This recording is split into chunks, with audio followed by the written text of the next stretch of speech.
now the depression starts kicking in, and my wife's looking at me like, what do you mean we're overdrawn? Like, what's going on? I'm like working day and night, stressed. The lights are on, but nobody's home. I look and there's $500 left in my name. Randee Staats had $500 left in his bank account and $250,000 in debt.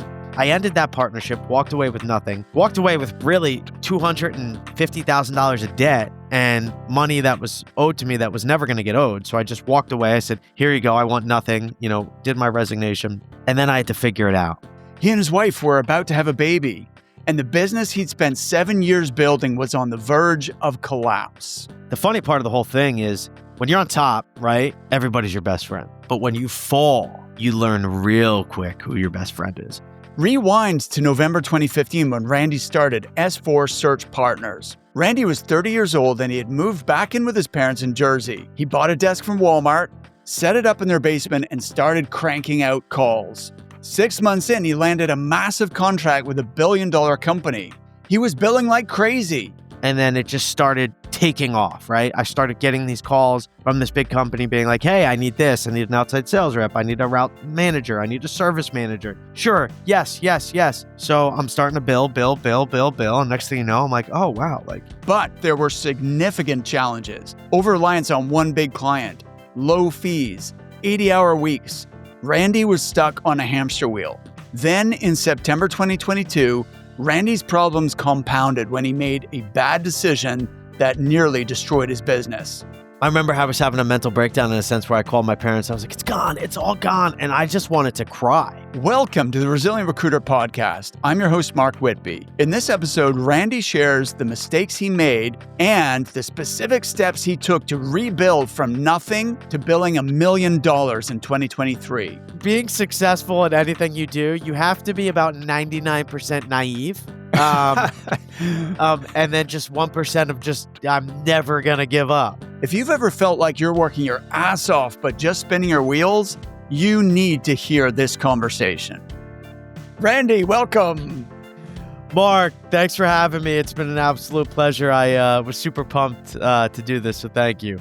Yeah, absolutely. I appreciate it. Thanks for being here, man. So, my colleague Rachel came across you and loved so look, we are constantly looking for great people to have on the podcast. And the main criteria are like, number one, someone who's got a great story.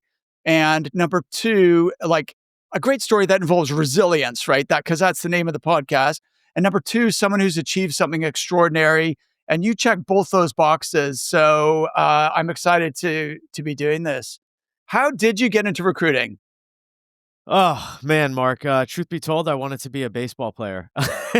Oh, wow. That's cool. So I wanted to be a professional baseball player. I found out real quick after high school, not getting any scholarships, that dream wasn't going to come to fruition. But honestly, I credit recruiting to my father. At a very, very young age, he would bring me everywhere. And he would just make me kind of stand there and listen and talk to people, right? So that brought really charismatic traits and the outgoing personality, which I think you need to be very successful in recruiting.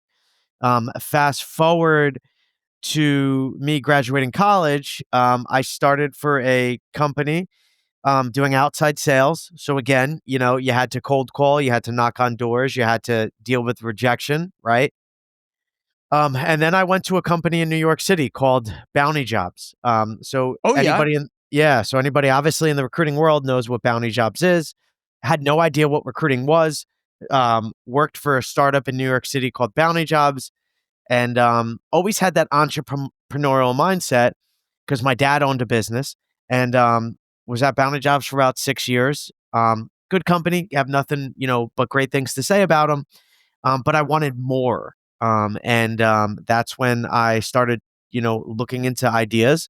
I remember I was talking to a recruiter that was doing nursing staffing, and he goes to me, yeah, I just made 25,000. And I was like, what? And he's like, yeah, I just made 25K. And I was like, well, how'd you do that? He's like, oh, I just placed a nurse here. So then my brain started going, right? Of course. And then the thing is, though, is That sounds fabulous, right? But the reality is now it's a lot harder Oh, than yeah. it Yeah. seems on the outside, right? Listen, I think being successful at anything you do, you have to be about 99% naive. And then just 1% of just, "I'm never gonna give up." Um, so long story short, I turned 30, moved back in with my parents, crossed the Hudson in Jersey, and next thing you know, got an LLC, and I was a wonderful recruiting owner. So, Amazing. that's how I got into it. Okay, all right, great. And so, look, the main story that I'd love you to tell, if you would, and I'm sure there's gonna be lots of follow-up questions, but how you built a seven-figure business, and I believe that it was not a straight line. Like, success is rarely linear, right? So, you went from back against the wall to actually making this dream come true and being able to support your family and have the freedom that you're looking for and everything. So, could you tell that story, please? Yeah, absolutely, Mark. So, um, you know, to your point, spot on, right? Success is never just linear. I think what makes really successful business owners and just successful people in general is it's the ride, it's the path, it's the bumps, right? You're gonna get knocked down every day. And I think the only people that are successful in anything they do is how much can they take? How much pain are they willing to take and get knocked down and still get up? Um, and luckily for me, I've always had that, pain tolerance. My dad owned an auto body for 30 years. I was always, I joke about it, but I'm 5'7", so I was really the runt of all my friends, right? Like, I'm the guy that was never talented enough to be the most athletic, but I'm gonna outwork you in anything I do, right? So if it's like, "Hey, you gotta go build a tunnel," and just nonstop, just gonna keep going, whether it's the hard way, the easy way, like, I'm just relentless. So that's what I bring in life, and that's what I bring in business. So for my business, when I started, I had nothing. I never did recruiting, right? I didn't come from like the Robert Halfs or the big, big recruiting companies. All I knew about recruiting was through bounty jobs. And it was okay, so if you use a cell phone, if you have internet, and if you have a somewhat of tenacity or personality to just get to whoever you need to get this contract, and then once you get this contract, turn it into matching it with the right person, and then miraculously having them both get along, right? And then turn it into a dollar. So that's all I knew. So then my mindset, right? I was like, all right, cool. So I'm like a sports agent for like the professional career people. Right? So I'm a big guy like Jerry Maguire. So I was like, "All right, cool. Like, who's coming with me? We're getting this." Started first day one, right? Got a printer, worked in the basement, went to Walmart, got this nice desk, and then started making dials. And I've always been a relationship guy from the moment I was here, and everybody would be like, "Hey, Rand, who do you know? Who do you know?" So I remember calling up my one old good boss for my first job, which was the outside sales job. And he goes to me, he goes, "Yeah," he goes, "Stats, you're still doing that recruiting thing?" I was like, "Yeah, I actually just ended up going all in." He's like, "Perfect." He's like, "You know what?" He's like, "This company just got bought out by this company, and I need you to go take everybody." All right, cool. Let's do it. I had no idea what I was doing. So I just literally started using LinkedIn, figuring out Boolean searches, and then just started figuring out like sending LinkedIn messages. And at the time, I didn't couldn't afford a LinkedIn like recruiter seat. So I would just like friend request them, and then like boom, the moment they would accept it, I'd be like ba ba ba ba ba ba ba. Like, here you go, like send them a message. I mean, eventually it would lead to me like getting like um, suspended from LinkedIn, and I was able to talk my way out of that. But you have to do crazy stuff, right? To build the resources. So I started building that momentum, right? Started making placements with this company, started making more placements. Literally, I got a call 72 hours before, and it was like, "Hey, Stats, we're doing a big division meeting in Reno, Nevada. I think you should come here and do a presentation. Sure. All right, cool. I was like almost maxed out of credit cards at the time. So I was just like, all right, cool. Oh, cool. Discovery's got $500 on it. Let me just use that for a plane ticket. So swiped it, got the plane ticket, went to Reno, did the presentation. I probably wasn't even there for less than 16 hours, flew back home, and then it just started taking off, right? I started getting these calls from this big company being like, hey, I need this. I need an outside sales rep. I need a route manager. I need a service manager. Sure. Yes, yes, yes. And then I had one guy be like, hey, dude, how do I pay you? Do you take credit card? 100% we take credit card. So I just Googled, give me the best processing company, and found like Square Up. And I just started taking credit cards, not knowing that I'm like, the fees are outrageous, but whatever. So I'm starting to bill. And next thing you know, I'm like, oh, wow. Like I just built 60 grand in like 40 days, and then 60,000 in like 30 days, and then 60,000 in like 20 days. And I was kind of so naive to it because like I had this really, really big contract, and I I just started making money. And then it was that perfect saying where like hard work and preparation met luck, and then they just skyrocketed, right? And I'll never forget, I ended up having this $1 billion company, the head of director HR come out, and we're like, "Oh, you're coming to New York. Awesome. We're in Jersey. We'll take you out. Like let's have dinner." And we were sitting at this Italian restaurant that's like so New Jersey and New York cliche. And I look at the guy and I say, "Here you go."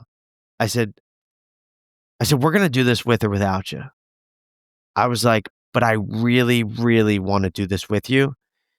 And I pulled out this check that I have, and it's uh it's $1 million check I wrote myself, because I'm a big affirmations guy. And I remember Jim Carrey wrote him, I think it was a $5 million check right Yeah, before he yeah, got I like know The this Mask story. and Dumb and Dumber.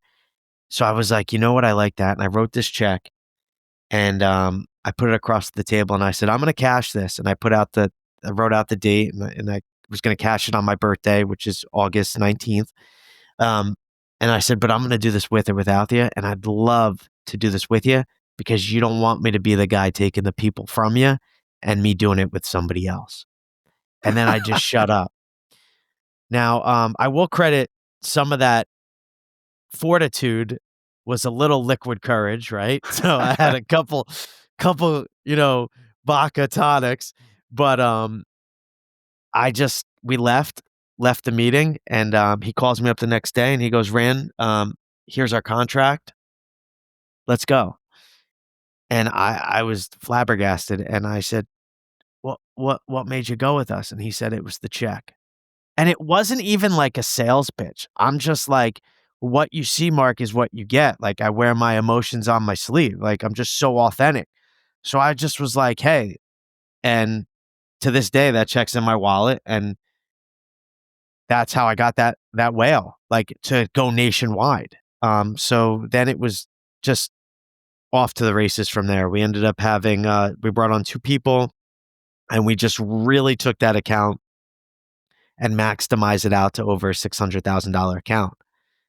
Now, again, I'm going to go back to being naive, right? I was like, oh my God, this is recruiting. Like I did one really good BD thing. I'm getting consistent roles. We're billing about 40 to 60,000 a month. I'm making more money than I ever made. And I'm like, okay, cool. Like this is great, but I do have to diversify. But my model was keep moving the chains forward and ring the register. So you're operating still in that like mindset of, hey, like we're still a startup and we have to keep going. But I always knew if I didn't diversify, I would be dead in the water, right? Because if they decide to leave, you're done. Well, COVID hit, right? Things kind of started going on, and the world was upside down. So then I had another personal friend call me and say, hey, dude, you're crushing the recruiting thing. Let's open up a finance division. Sure, why not? I got this thing on lock. And at that time, my wife and I were building a house. We were moving. Just so happens she gets pregnant. She leaves her job in New York City, making, six figures. So I have to supplement income, and like my mind's just going a million miles a minute. So I start doing this other recruiting firm plus S4 search partners. Now we have two divisions. And then I just start losing attention to detail, right? Money's getting funneled from S4 to this other company. We're spending all this money on tools, Zoom info. I mean, if you were selling a tech tool at that time, you were making money from me because we just thought it was the next best thing. Yeah. Um, Shiny object syndrome. yeah, exactly. Exactly. And next thing you know, money's dwindling, and it's dwindling fast. And now the depression starts kicking in, and my wife's looking at me like, what do you mean we're overdrawn? Like, what's going on? And I'm like working day and night, stressed. The lights are on, but nobody's home, right? And I look, and there's $500 left in my name. And I go to this guy, I'm like, and this was a personal friend. I was like, we're done. Like, I had so much animosity. We were hiring people, paying them salaries, doing this. Everybody, I'm not hearing from these recruiters until the 1st and the 15th when they have their paychecks on.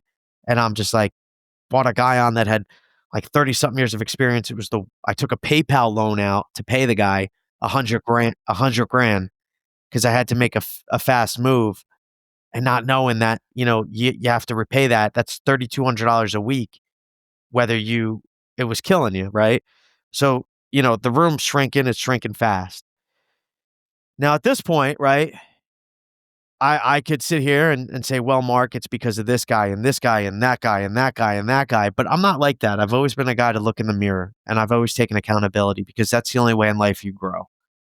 100%. Plus, I mean, you hired them, right? So it's kind of like, I think that's all owners and leaders need to really not blame other people for the result. Like the results you're getting, whether they're the results you want or not, they're a reflection of your decisions, what you've focused on, where you've invested your time and money, and the people that you've brought on, and whether or not you've trained them correctly and everything else, right? Uh, so I 100% agree with that line of thinking, Randee. Yeah, no, 100%. You're spot on. And the thing is too, right? If you ask them to this day, they'll be like, "Oh, it's Randy's fault. It's Randy's fault. It's Randy's fault." Right? But at the end of the day, there's two stories to everything, right? But I didn't care whose fault it was. To your point, I cared. I said yes. I took accountability. So now I have to dig out of this. And my wife's grandmother, I credit her. She knew. I mean, I was so depressed. I could barely get out of bed. Like, I got a baby coming, and like that spark that was given to me as a God-given gift wasn't there. And she goes to me, she goes, "Honey," she goes, "You built it once, you can build it again." And that was the thing, Mark. Like, and it sounds arrogant, but like I was going into a room being the smartest guy in the room, and you can't be like that if you want to be successful.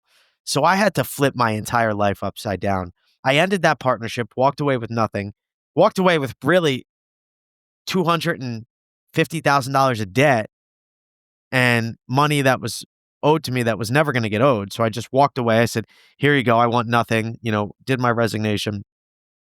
And then I had to figure it out. And it was either, you know, going to get a full-time job or taking the last $500 and, really trying to figure out how this is going to work. And the funny part of the whole thing is when you're on top, right? Everybody's your best friend. But when you fall, you learn real quick who your best friend is. LinkedIn's knocking on my door. I got a payment plan with them. I got a payment plan with a marketing company. I got a payment plan here. Where's this? Where's that? Now you're playing really roulette, right? Because behind the scenes, you're like, all right, I got to pay this bill and I got to pay this bill. This guy's got to wait, or this girl's got to wait. And I got to pay this bill. And I ended up being connected to a gentleman by the name of Mike Anderson. Hey, can I just press pause here, Randee? And because you've given the first scene, if you like, right, of the movie of your life here, where or the first scene of your business, and I have some follow-up questions about that because you were up high and now you're back down at the bottom and you have to rebuild. Okay, so In the next scene, we'll see how Randee manages to rebuild. How much tribal knowledge is getting lost in your business every single day? Your recruiters are having conversations with clients and candidates that contain valuable intelligence, salary expectations, relocation preferences, company expansions, hiring plans. But if you're lucky, they write 3 lines of notes after the call. Most of the information disappears forever. Recruiter Flow is an AI-first ATS and CRM with built-in note-taking that captures those conversations, transcribes them, and automatically structures the data into your system. Now you can search across months of conversations, synthesize insights before client meetings, and actually leverage all of that knowledge your team is gathering. Several of our Recruitment Coach clients are using this feature, and the results speak for themselves. To learn more, book a demo at recruitmentcoach.com/recruiterflow. So when was this that you launched your business, first of all? I'm trying to get an idea of the time scale here. Yeah. So my son was born in 2023. So I lost my business really going into about September 2022. Okay. So 2022. But rewind, what was the date you launched in your parents' basement? November of 2015. Okay, awesome. So you had a good run. Like so 2015, you're like started just cranking out calls. You connected with an old boss. You got some business that way. Now this this initial like $1 billion company you got this big contract with. Whenabouts was this in the timeline? 6 months from when I started. All right. So that was Yeah, wow. You got off like you took off like a rocket, I which did. Yeah. it's a bit misleading because it makes you think that you're maybe better than you are, or that this, business is easier than it really is. And um, that actually can work against you. So this $1 billion company, I love this scene where you're having dinner with the client and, you use the Jim Carrey check, thing, and you told them about that. What I like about you is you're very congruent, meaning like the way your your thoughts, your feelings, and your behaviors are aligned, right? And that's how you can tell if you can trust someone. You meet people and you don't know why, but there's something not adding up, and your subconscious tells you that, right? It's like, because they may be saying all the right things, but you don't believe them.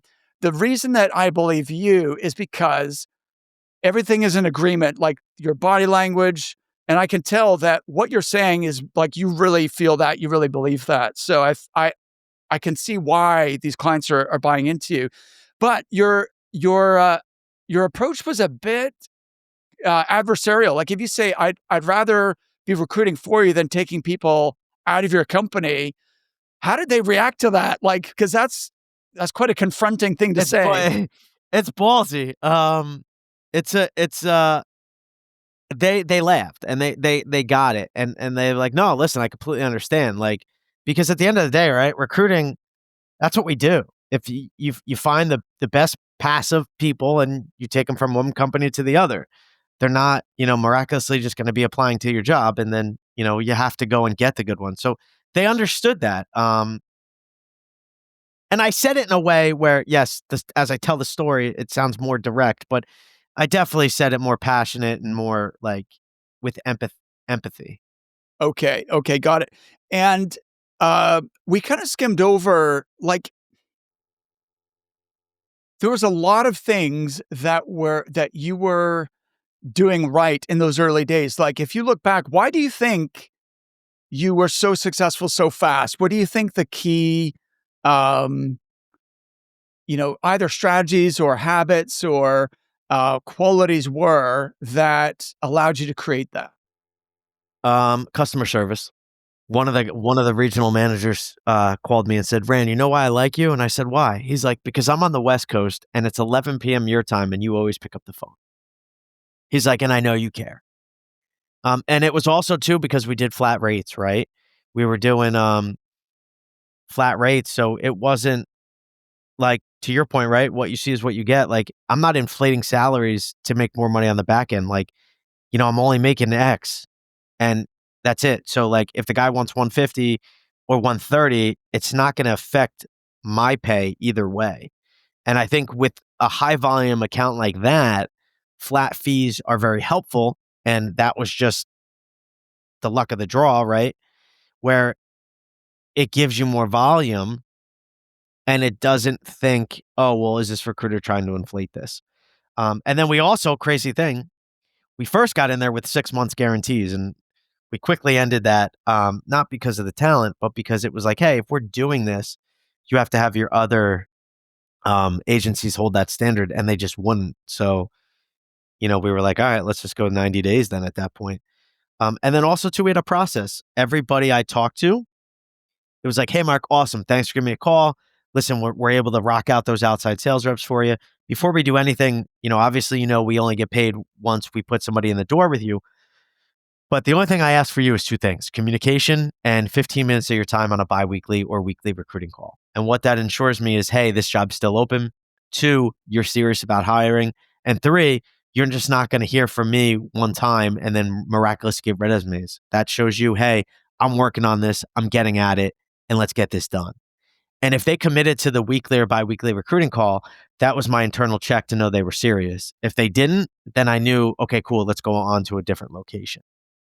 And I still use that today. Like, it's the biweekly to weekly recruiting calls because it's a communication business. And that's what I learned. And honestly, the best part about having that big client was I was kind of learning the ropes of recruiting at the same time. So the mess ups I was able to see and then fix and then try something different. And I don't think a lot of recruiting agencies maybe get that lucky in the beginning. Well, what's good about working that volume account is it actually accelerated your learning curve, right? Because you did so many reps in a short, compressed time frame that you got really good really fast. So that was definitely a huge benefit. I love that little script about the weekly check-in calls. That's really good. When you say biweekly, do you mean twice a week or every other week? So it'd be every other week. So it's Okay, either, got it. depending on the role, it'd be either weekly or biweekly. Okay, fantastic. It's a great best practice, and I like your way of explaining it. Explaining to the customer what's in it for them. That's really good as well. The other thing that I liked is like you actually flew at your own expense to their big meeting and to do a presentation at short notice, and that's what helped you land that account, correct? Correct. I think sitting in front of clients and getting face to face with them is just you really can't underestimate how important that is. Even if they're geographically not in the same like city as you, find a way to make that happen because that's what accelerates the relationship and really brings that trust together much easier than a Zoom call or a virtual meeting, right? So 100%. 100%. If you could do it, do it. That's why even when I do BD, like it's never phone, it's virtual. Like, this is what's going to sell, not the words. yeah, 100%. So you kind of skimmed over, like everything was going great until you made the decision to start an adjacent business that like running in tandem with S4 search partners. So can you say a little more about what was going through your head? Like, why did you decide to do that? And then why do you think it didn't work out? Yeah, no, great question. So I needed to supplement income because I was kind of panicking a little bit, right? Because I was burnt out also because at this time I was doing, was it 8 years really of that same thing. And as great as it was, I was comfortable and I was still ringing the register and worried about that versus taking the risks of getting bigger clients, bigger fees. Because mind you too, my fees were probably 12%. Wow. Okay. Got it. That was a part of the equation I didn't realize because you could have a lot of our clients do a flat fee, but it's big, right? So, but to your point, now the reality is, I don't believe that most recruiters inflate salaries in order to just get a few extra hundred in placement fees. But the thing is, if the client believes that, then perception is reality, right? So, so you've overcome that perception by just saying, "Hey, look, it's a flat fee." So that's a really good differentiator. But you have to do a lot of deals at 12%, right? I was Because doing 75 fills a year.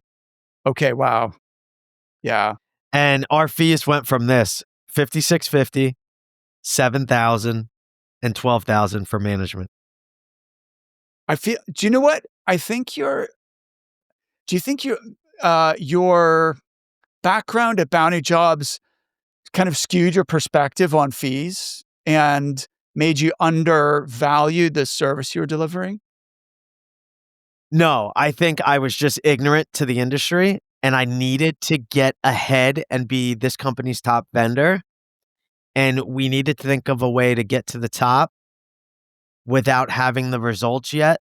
But we knew we were really good because I came from this industry and I knew this industry. So I needed to get to the top real quick and make myself different and kick all the other agencies out. And I was hungry enough to do that. And that's why we got to that.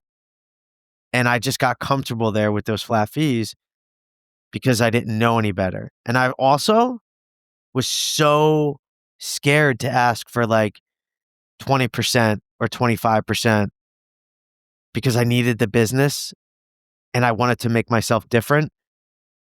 So I was kind of desperate.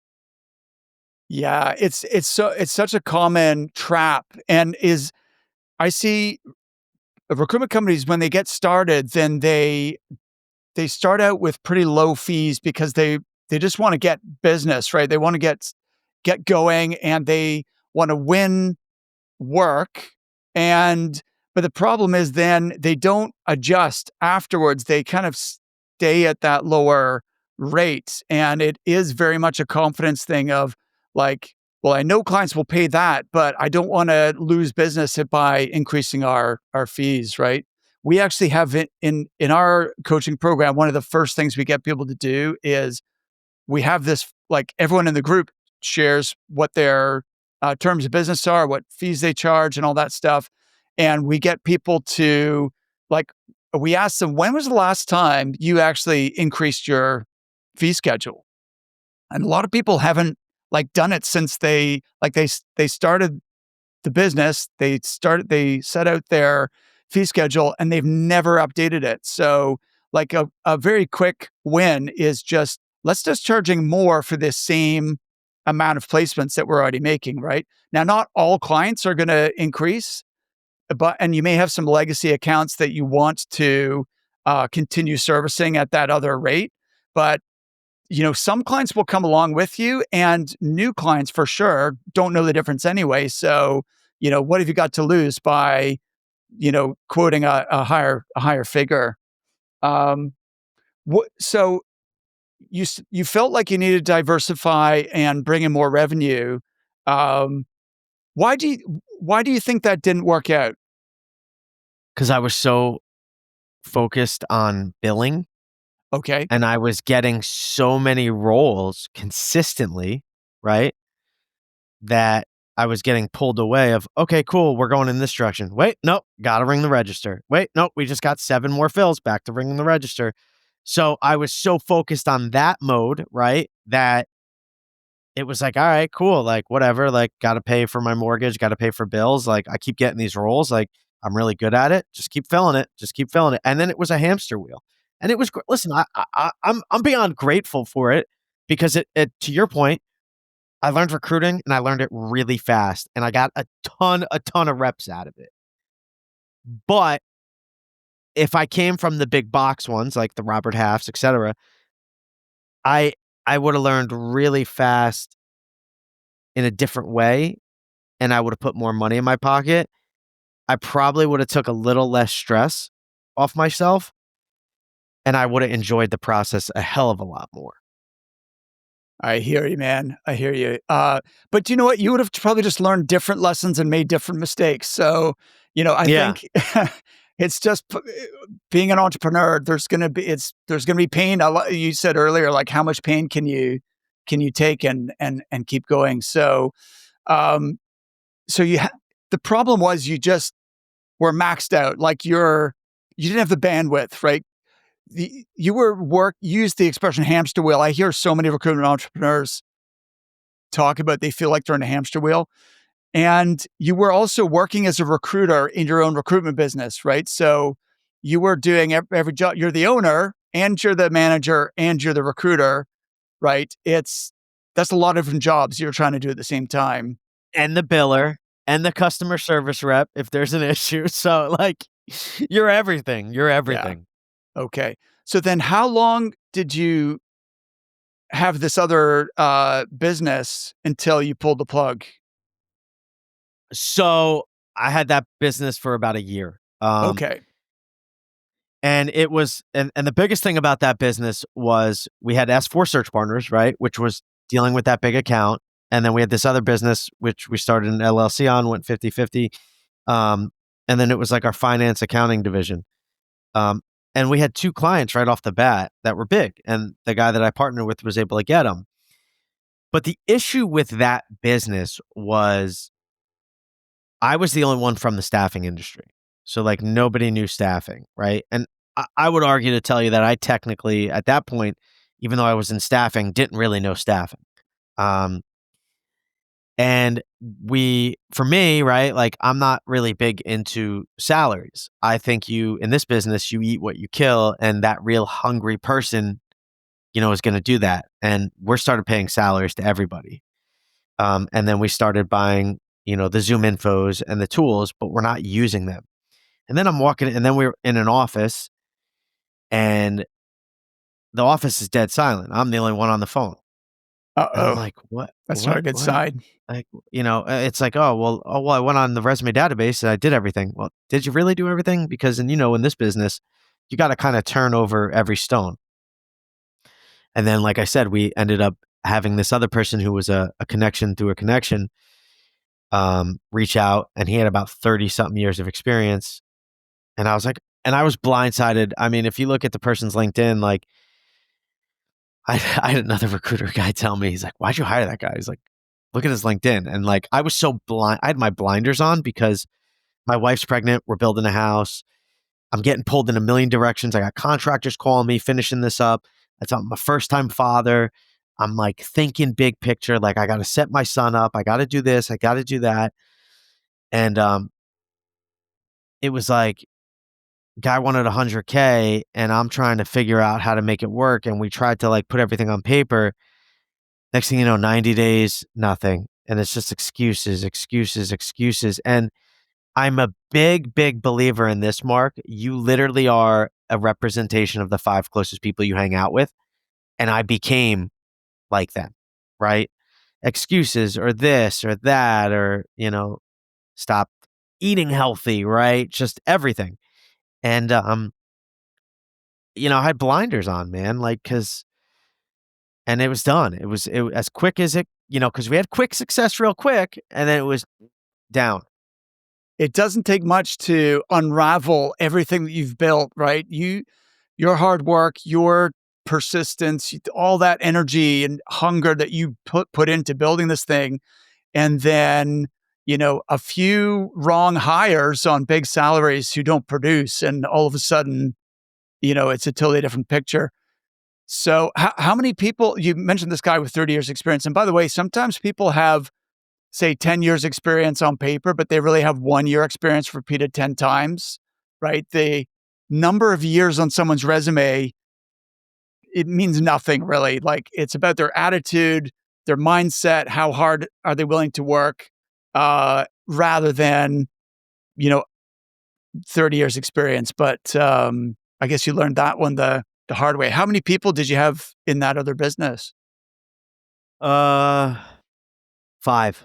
Wow. Okay. That's a lot of overhead. A lot of overhead, and guess how much? And guess that company did about $300,000. Think about how bad that is with 5 people. Wow. So you were billing more by yourself in S4 Search Partners than 5 other people in that other business. Correct. Ouch. Okay. So That's that's a big ouch, my man. oh man. I Listen, mean, I can laugh about it. I can laugh I about it know. now. I was just gonna say I'm not laughing at you. I'm laughing with you, man, No, Mark, because it's totally fine. Listen, I do not get offended. Listen, it was a, and I think that's what's, I don't take anything personal, and I take accountability for everything that I do, and I was the one that signed off on that. I said yes. I could easily sit here and play the blame game, but you cannot do that in life, because if you do that, you'll never be successful and you'll never grow. And that's why I'm able to sit in front of you today, because of the accountability that I take. if you blame other people, then you also give up control to change the situation, right?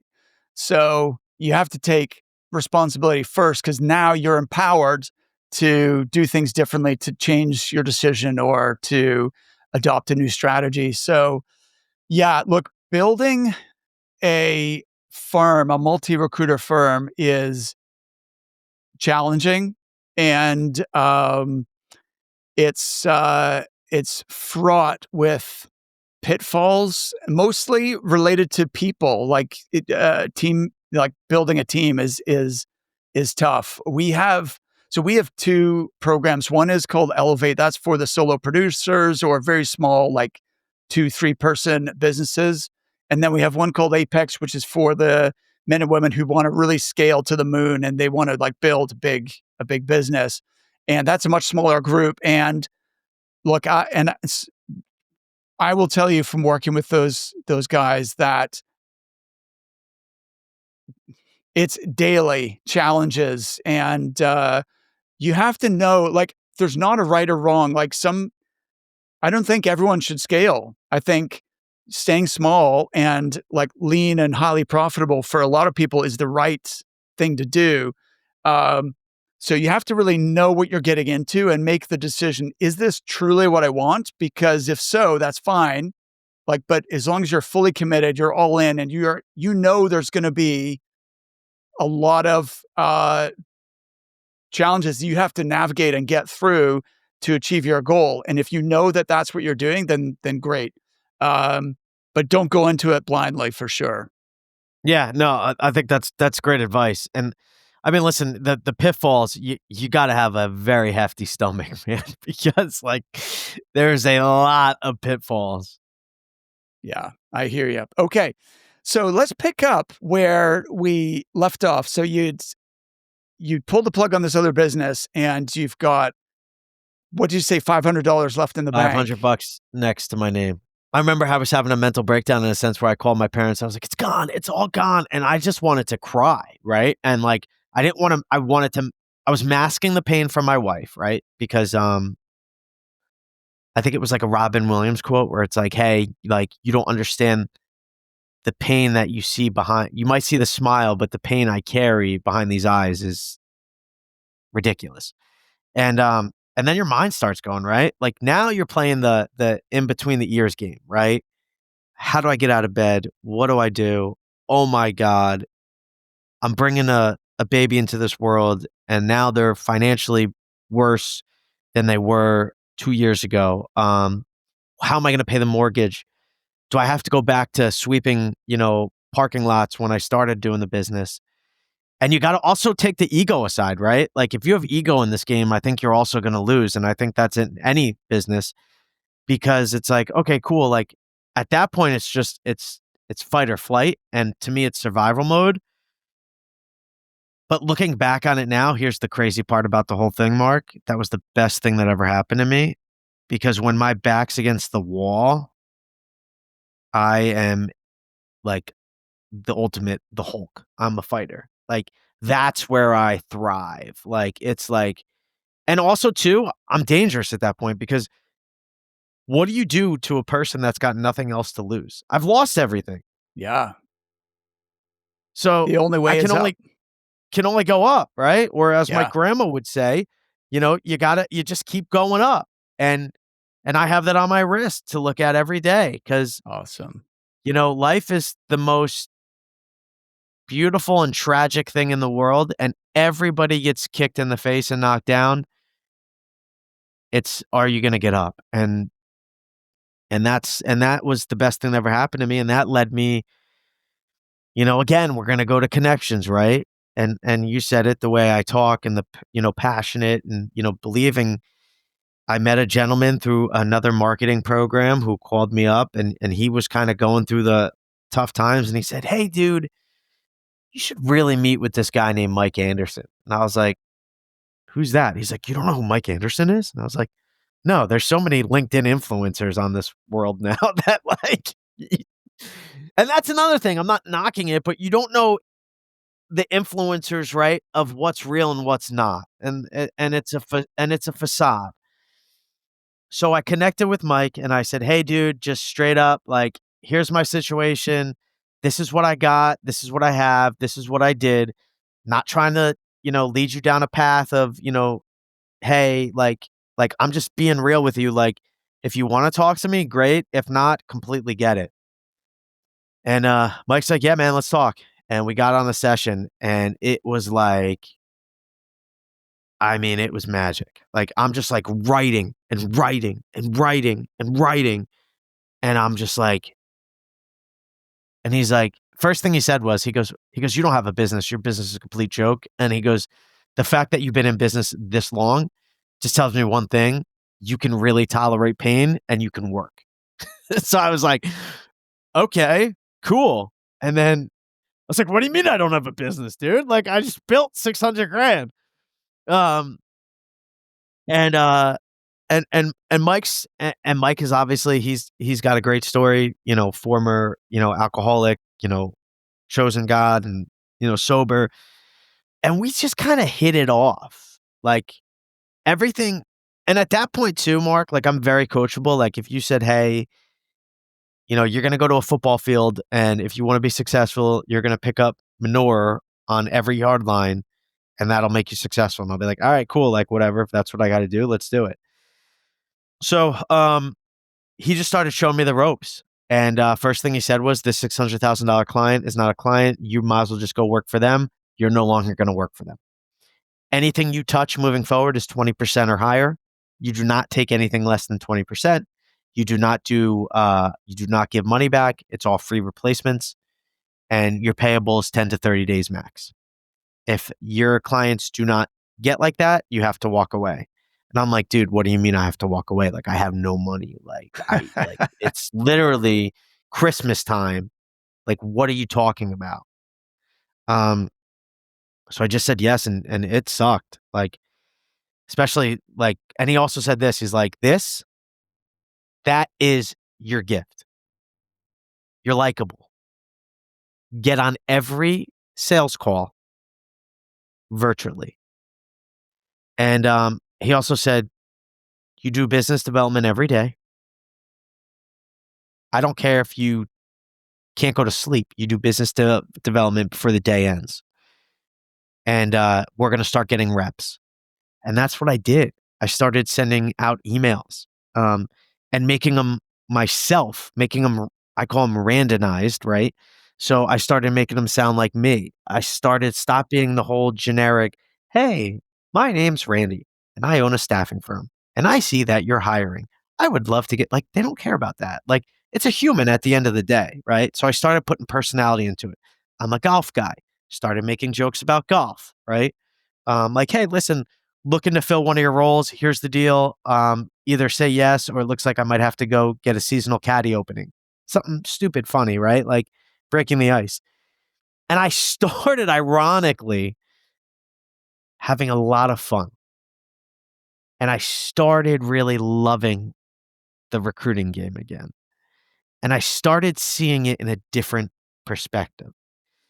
And I'll never forget it. I worked with him.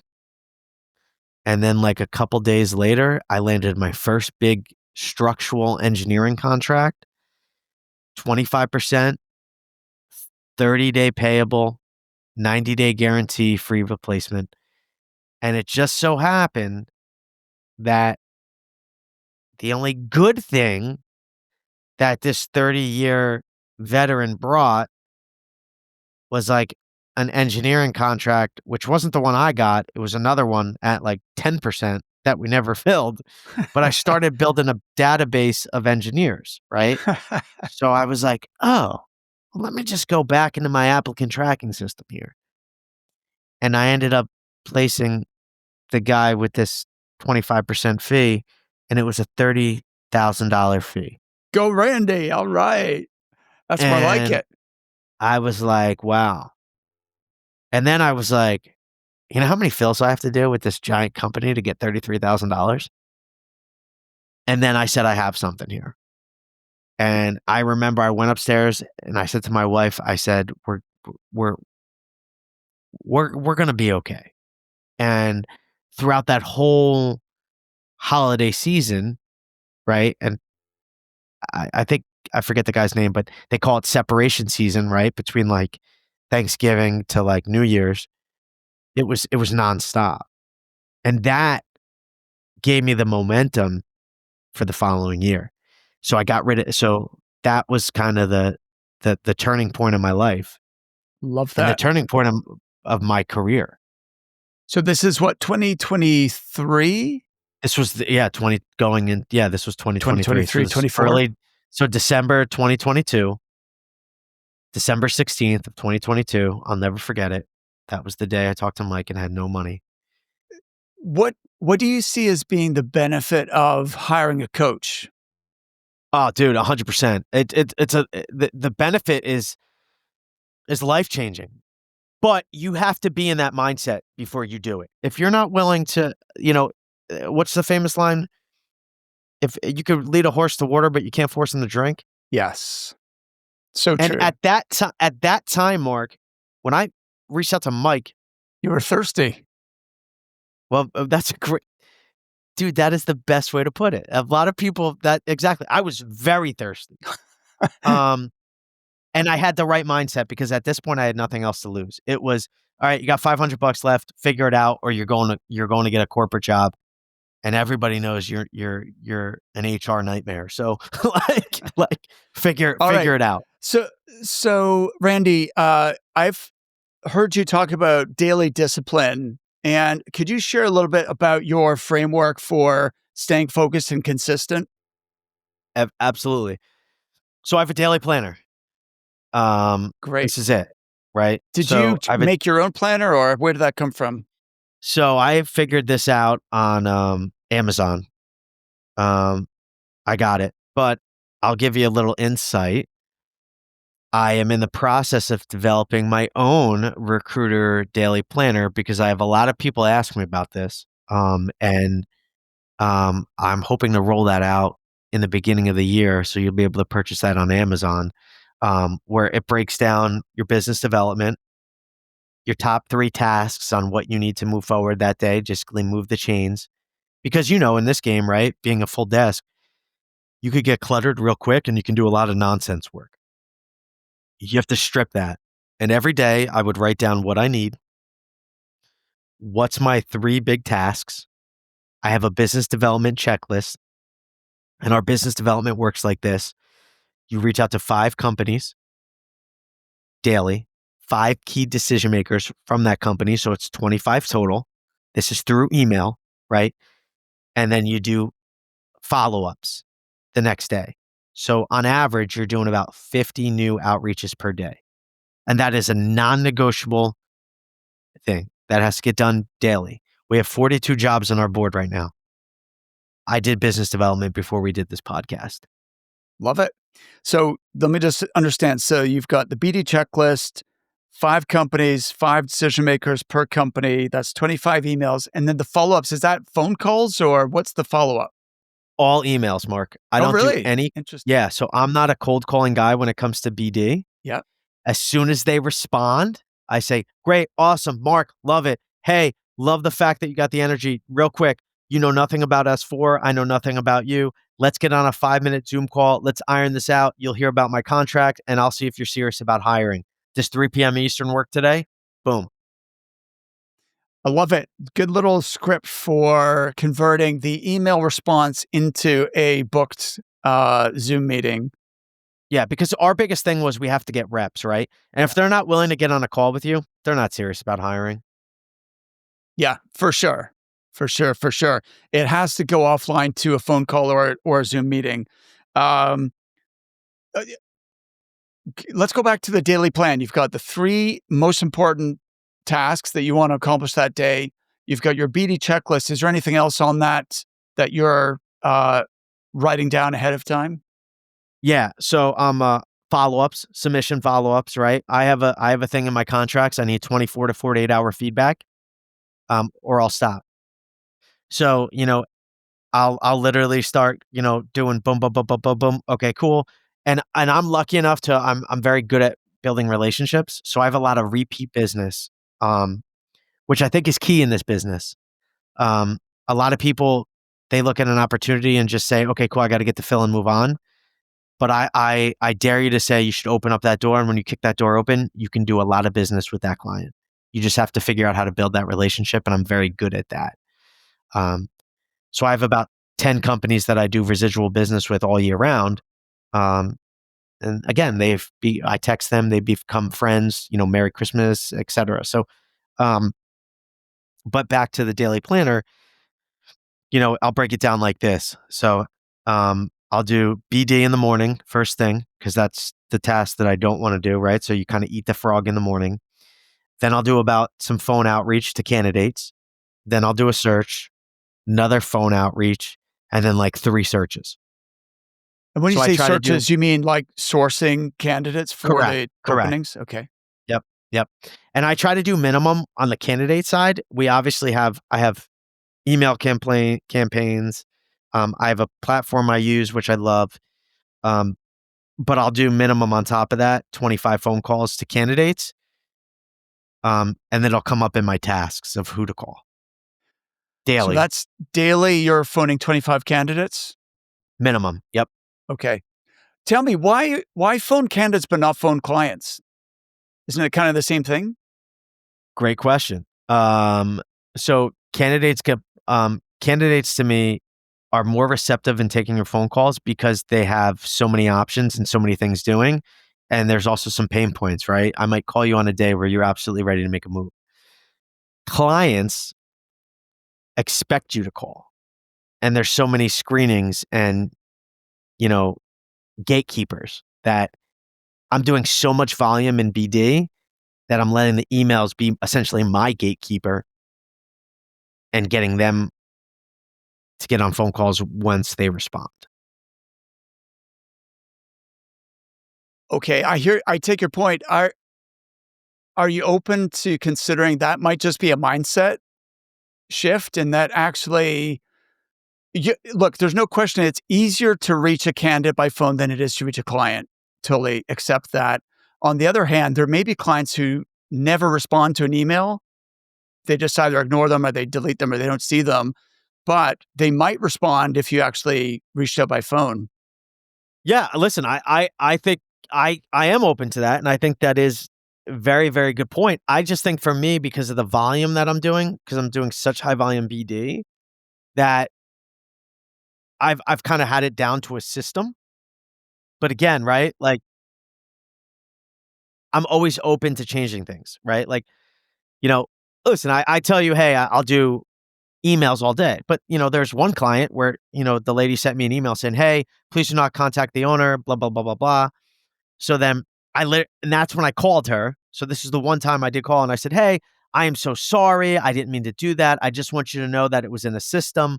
I took it out. But hey, by the way, like, let me ask you, like, do you guys even use recruiters?" She was like, and then she started opening up. "Oh, we do, but I actually, this guy, blah, blah." She's like, "Well, real quick before we even talk, what's your guarantee?" And it was like, "Well, my guarantee is a 90-day guarantee for replacement." "Oh, well, this guy doesn't give a guarantee."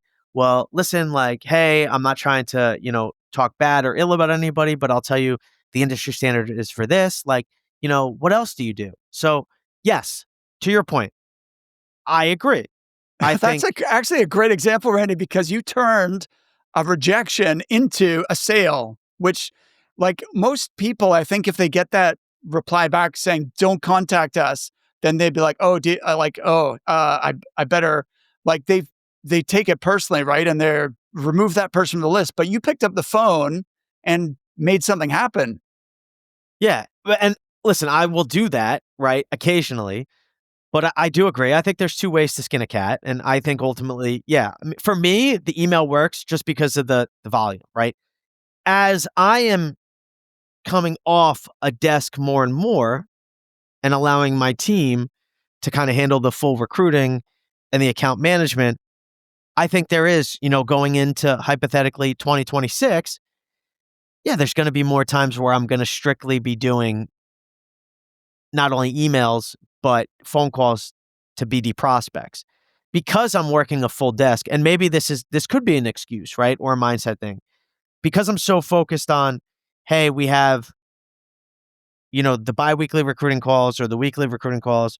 We have the emails going out for BD. We have the jobs. I have the email campaigns and the text messaging.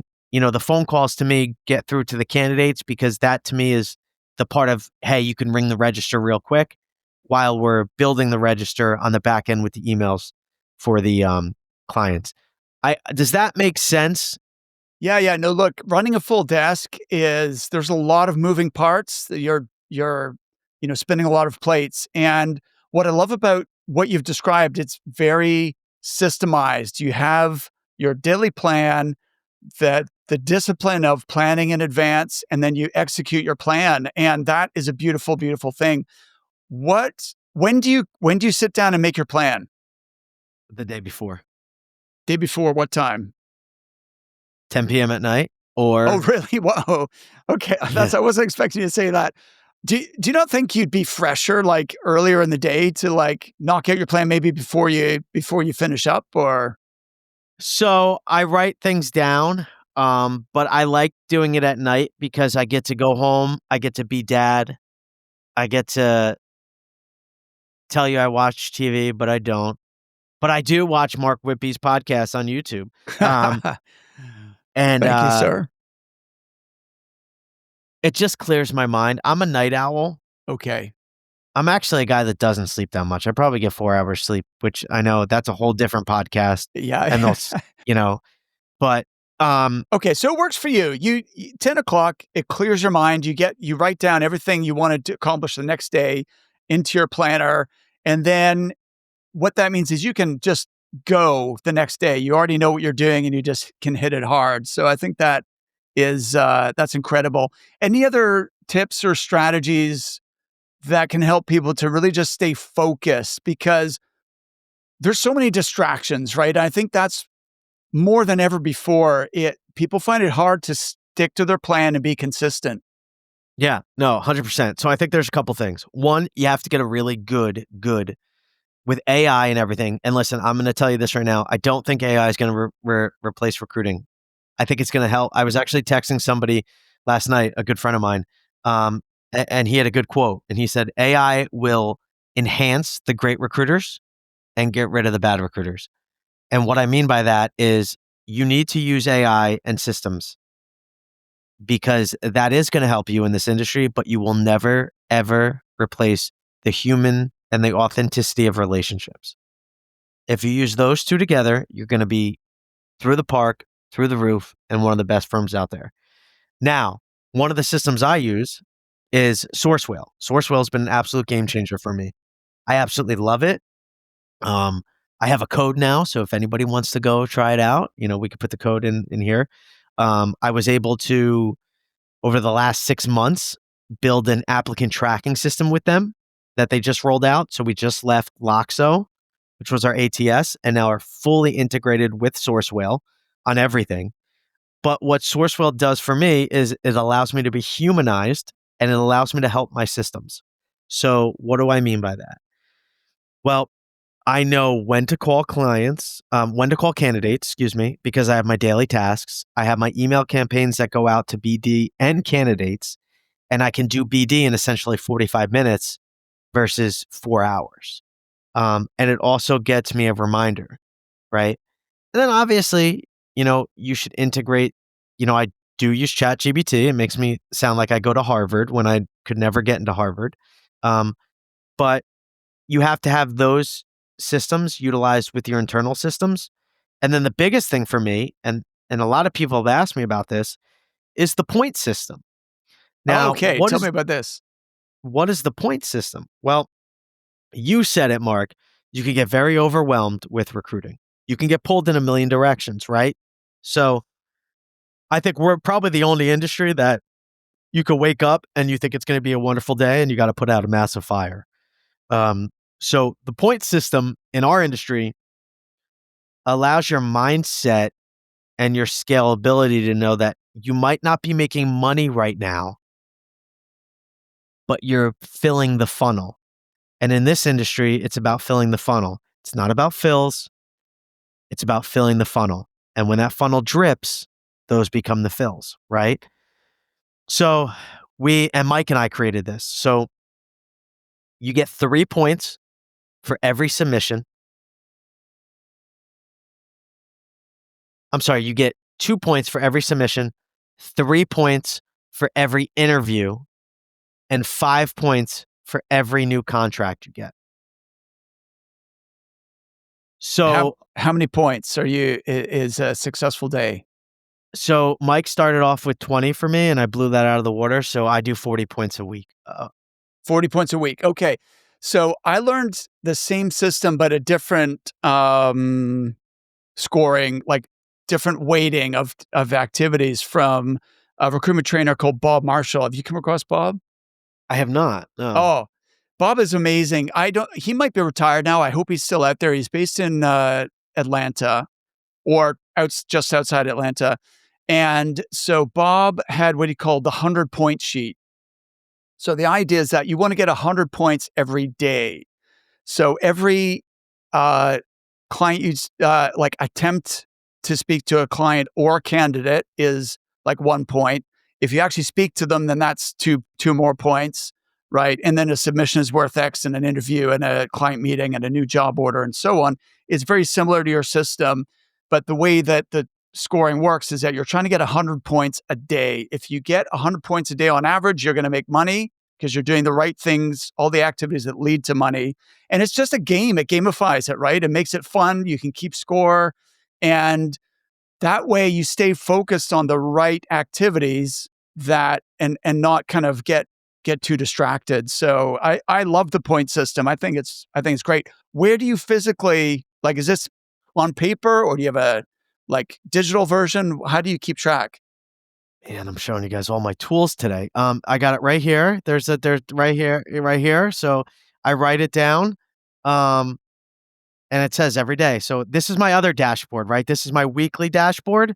And then this is my daily dashboard. So if it shows you I'm a psychopath when it comes to um, process, because that's was the biggest key for me, right?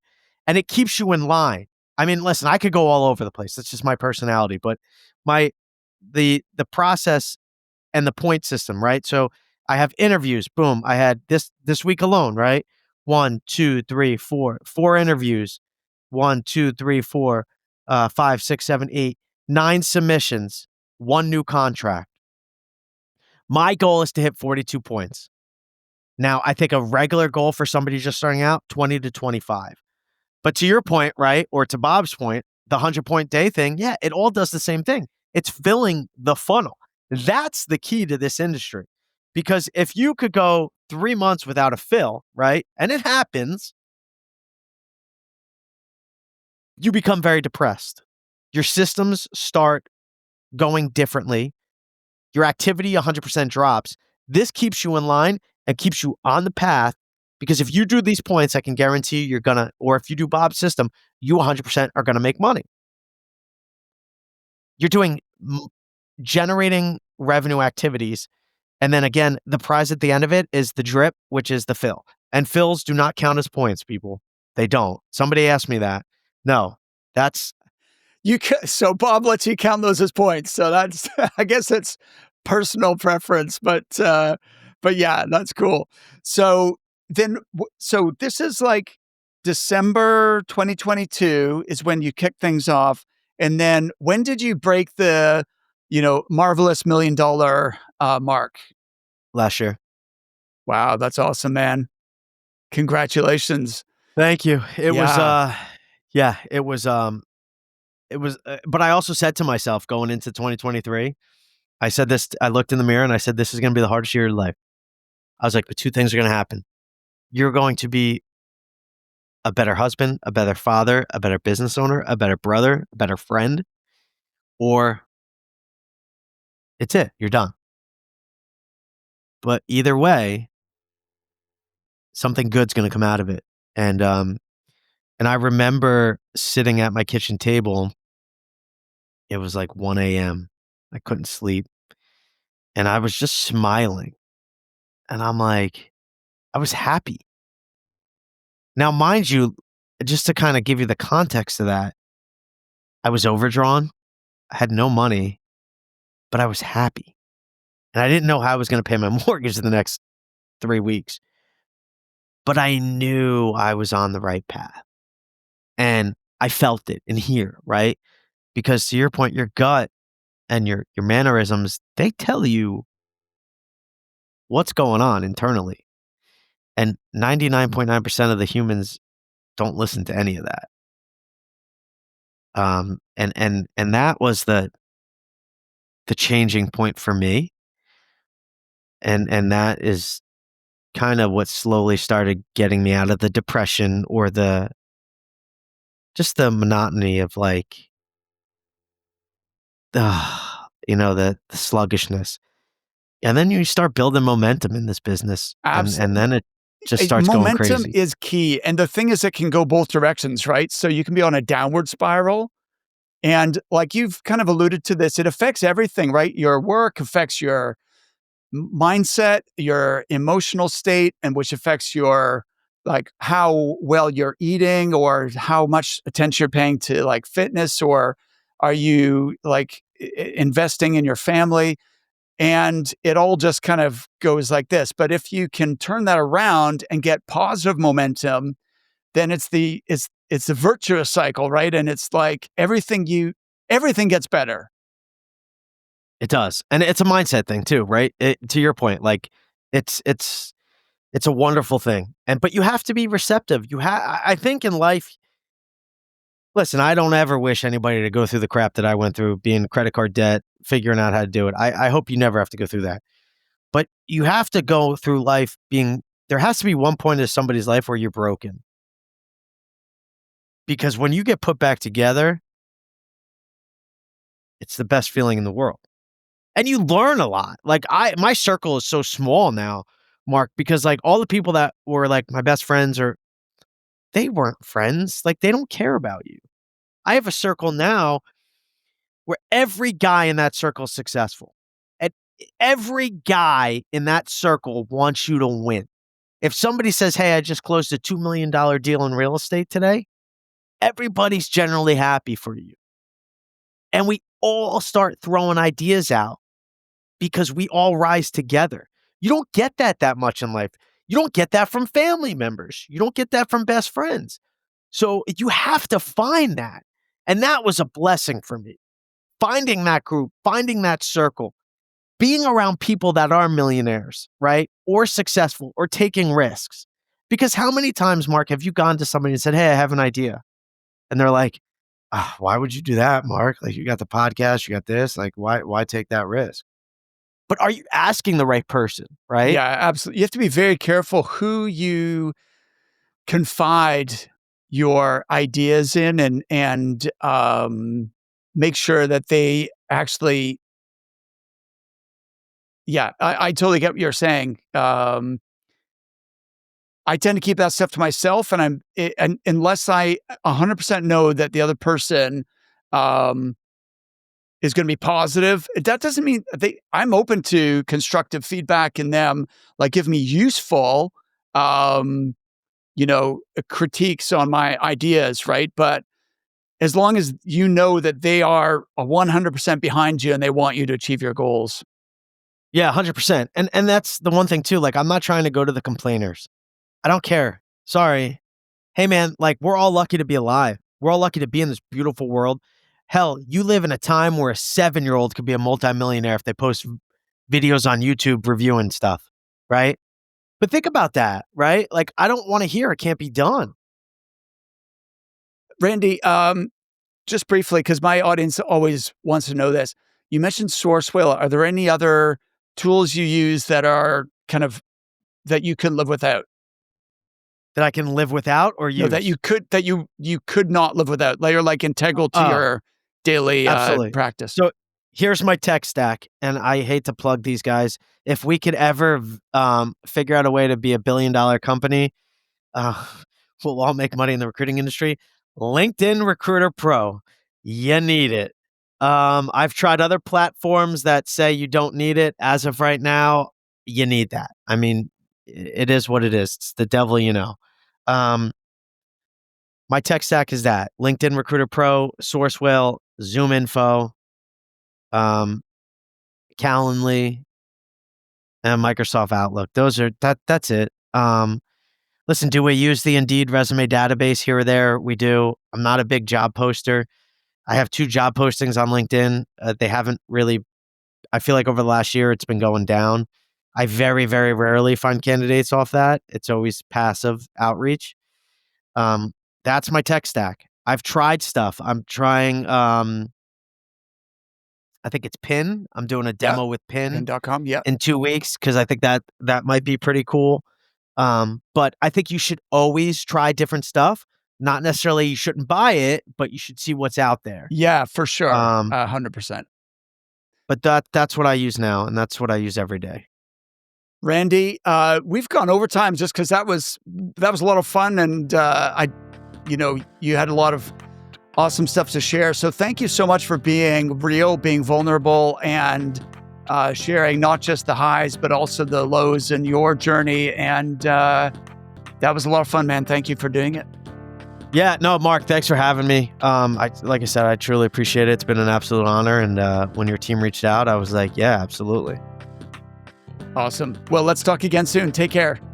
Take care. Bye-bye. Okay, I really enjoyed this conversation with Randee. I hope you did too. What I loved most was how raw and honest he was about the whole thing, the highs, the lows, the mistakes he made. Really appreciate him for doing that. Here are my top 3 takeaways. First, there's a difference between billing and building. Randee was doing 75 placements a year at 12% fees, and he thought he had a business. But when you're that dependent on one client, you're not a true business owner. You're actually an employee, but without any benefits. What would happen in your business if your biggest client walked away tomorrow? Takeaway number 2 is that you've got to set a bottom line. What's your minimum fee or the minimum fee percentage below which you walk away? Randee made a decision, 20% minimum, 10 to 30-day terms, 90-day guarantee with free replacement, and if they won't pay it, walk away. Now, imagine you're sitting there with $500 in the bank, Christmas is coming, baby on the way. He was terrified, but he did it anyway, and that first placement at 25% was worth $30,000. Think about how many 12% deals you'd have to do to make that same amount of money. What's your bottom line or minimum fee? Decide on one or the other. What's the minimum fee that you are prepared to work for?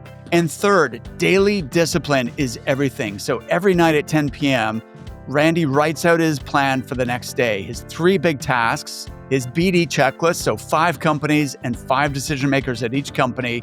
That's 25 new prospects, plus he's got the 25 follow-ups. And he's got the 25 candidate calls minimum that he's going to do each day. And he does BD first thing in the morning and knocks it out before he does anything else because it's the thing he least wants to do. So what's your daily plan and what is non-negotiable for you that you're going to accomplish every day? Which of these 3 takeaways hits home most for you? And or is it something else? What was your key takeaway? What's one thing that you're going to try and test out this week? And if you haven't already done so, make sure you subscribe to the Resilient Recruiter podcast. That way you'll never miss an episode and you'll always get the practical strategies that are going to help you build a recruitment business with more profit, more freedom, and more impact.